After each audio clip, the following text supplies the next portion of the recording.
ممكن يكونوا بيتذكروا إنه مملكة الفونج دي قالوا لنا في المدارس إنه عندهم 3 أصول، أو افترضوا لنا إنه عندهم 3 أصول، هم واحد في الثلاثة ديل. الأصل الأول، والله الأصل الأول ده قالوا إنهم هم شلوك. الأصل الثاني قالوا إنهم هم برنو. الأصل الثالث قالوا إنهم هم أمويين. طيب ال3 أصول دي جات من وين؟ الأصل الأول اللي يتذكر بتاع إنهم هم ممكن يكونوا الشلوك ده، الأصل ده دي فرضية جابها الرحالة الأسكتلندي جيمس بروس صاحب كتاب اكتشاف منابع النيل الأزرق، ده اللي زار السودان والحبشة ما بين العام 1772 للعام 1774، وفي العام 1778 أصدر كتابه اللي هو اكتشاف منابع النيل الأزرق، أصدره في إدنبرا في اسكتلندا. وذكر في الكتاب ده إنه الفونج ديل أصول دي من الشلوك. الأصل قد يكون من الشلوك، هو نفسه ما جزم، يعني قال قد يكون من مجموعة الشلوك. الأصل الثاني إنهم برنوا. الأصل ده افترضوا لنا عالم الآثار والمؤرخ آركل صاحب كتاب مملكة الفونج. وآركل افترض إنه الناس ديل برنوا بحسب مفاهيمه هو لأسباب حنذكرها مع بعض. الأصل الثالث جابوه الفونج نفسه، قالوا إنه نحن أمويين. إذا معناه الروايات رواية من جيمس بروس إنهم هم شلوك، رواية من آركل إنهم برمنو، ورواية من الفونج نفسهم إنهم أمويين. حنقوم نحقق نحن في ال3 روايات دي. الرواية بتاعت جيمس بروس دي افترضها لأنه لما كان في سنار، كانت سنار في الوقت داك في روايات متداولة في المجتمع بإنه في عمليات بتاعت نهب وعمليات بتاعت سطو قاعدة تيجي من مجموعة الشلوك في المناطق الجنوبية لسنار، وإنهم بيجوا بيسرقوا المواشي وبيسرقوا أيضا مرات الأطفال وبيسرقوا النساء وكده. ولاحظ لي إنه الفونج والشلوك عندهم بعض الأزياء المشتركة اللي هو اللاوي. لقى إنه زعماء الفونج بيلبسوا حاجة زي اللاوي، فاللاوي ده لقاه برضو عند الشلوك، فقام قال يا أخي الناس ديل قد يكون إنه الشلوك ديل هم ذاتهم الأصول بتاعة الفونج ديل، يعني ده الفرض بتاعه كله، الفرضية بتاعته جات من الحاجة دي اللاوي. أما آركل افترض المسألة دي لأنه زار نيجيريا في فترة من الفترات، يعني الوقت ذاك نيجيريا نفسها كانوا الإدارة البريطانية كانت بتطلق عليها اسم السودان الأوسط. المنطقة بتاعت نيجيريا والمنطقة بتاعت مالي والمنطقة بتاعت النيجر والحتات دي كلها، الإدارة البريطانية كانت بتطلق على المناطق دي السودان الأوسط، وأخذت الاسم ده لأنه العرب كانوا بيسموا المنطقة دي السودان، وبرضه جزء كبير من العرب بتاعين شمال أفريقيا طبعا. وهناك شاهد حاجة لفتت انتباهه، شاهد إنه زعماء الإقبو وزعماء اليوروبا بيلبسوا طاقية قريبة للطاقية أم جرينات، الطاقية بتاعت أم جرينات اللي أساسا كانوا بيلبسوها زعماء سنار والملوك والمكوك وكده. الطاقية دي كانوا بيلبسوها الوجهاء والزعماء بتاعين اليوروبا. ولما يجي يحقق في الأصول بتاعت الفونج لقى إنه الطاقية بتاعت الجرينات دي مظهر ملكي مشهور جدا في السودان، فقال يا أخي الناس دي يا أخي قد يكون هناك. طيب جات كيف؟ لقى في العام 1496 في ملك من ملوك البرنو تم خلعه من الملك بتاعه، الخلعوه المماليك بتاعينه العبيد بتاعينه يعني كويس.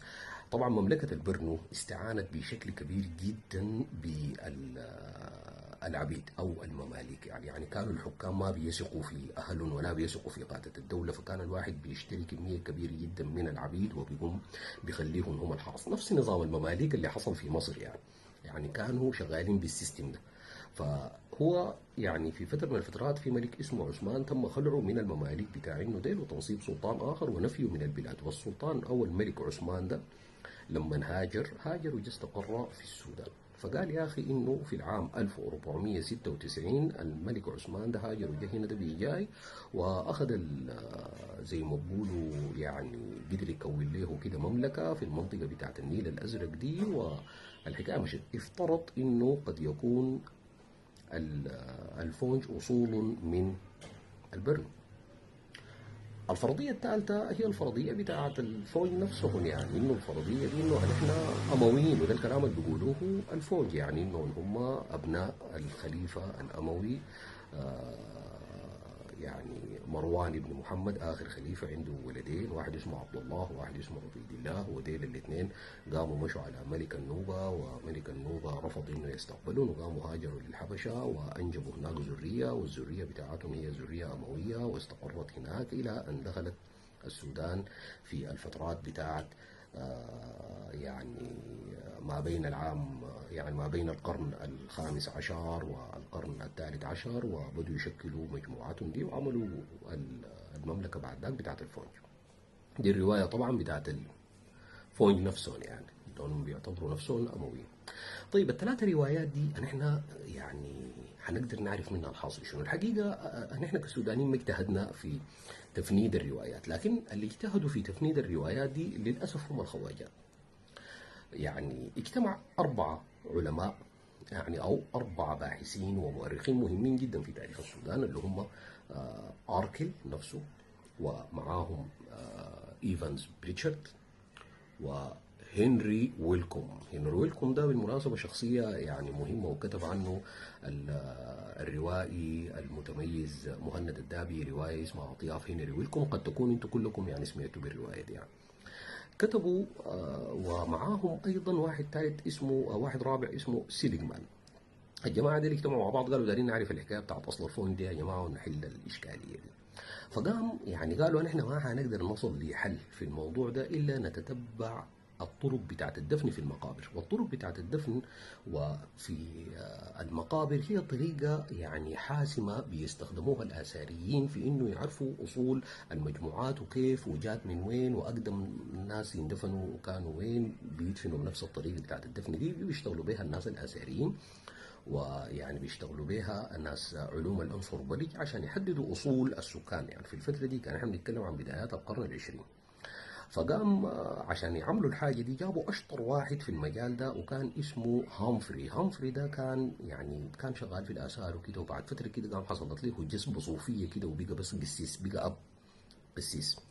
فقام بريتشارد رسل ويلكوم، قال له انا اجيب لكم هامفري. فقام رسل لهامفري ده قال له يا اخي تجي عشان تشتغل مع ناس بريتشارد في المساله دي يعني. وهامفري قال له يا اخي انا بقيت رجل الله وبقيت في الطريق الى الله. قال لي يا اخي، قال لي تعال حتى في الشغل بتاع الاثار ده حتلقى الله وكده يعني، والله موجود في اي حاجه. فقام جاء هامفري جه للسودان في بداية العشرينات، وانخرط مع المجموعة دي في المسألة بتاعة الحفريات، تحديدا مع بريتشارد، لأنه بريتشارد هو اللي كان مسؤول من القسم بتاع دائرة العلوم البريطانية السودانية اللي اتعملت في الوقت ذاك، اللي هي كانت النواة بتاعة علم الانثروبولوجي السوداني، وأصبحت النواة أيضا لكلية التاريخ لاحقا وكلية الآثار، يعني بدت بالحاجة دي يعني.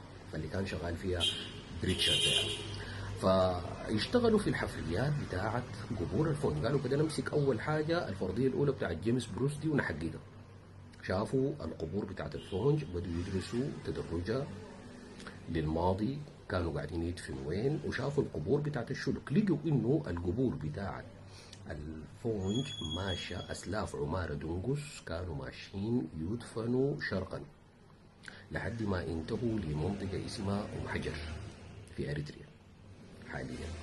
وتابعوا قبور الشلوك ولقوها انها ماشيه تتجه جنوبا لحد ما وصلت بحيره فيكتوريا نيانزا.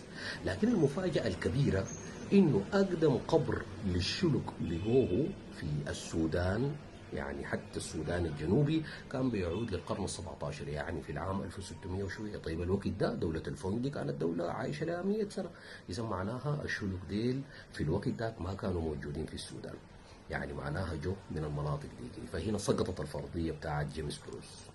مشوا بعد ذاك للفرضيه بتاعت اركل. الفرضيه بتاعت اركل حسمها هنري ويلكوم، لانه معاه عدد كبير جدا من البرنو كانوا شغالين، وعدد كبير جدا من المهاجرين من السودان الاوسط او من المناطق بتاعت غرب السودان، ولقى انه التفاصيل بتاعت اللغه والتفاصيل بتاعت الثقافه ما متطابقه ولا قريبه ابدا من التفاصيل بتاعت الفونج، فلغوا الفرضيه بتاعت انهم هم من البرنو. وبقوا يميلوا لانه الفرضيه اللي بيقولوها الفونج هي صحيحه، لكن ده ما معناها انهم هم مؤمنين بانه الناس دي الامويين بيرجعوا للامويين، لكن المهم الناس دي جو من الحبشه. دي هي الفرضيه الصحيحه، انهم هو من الشعوب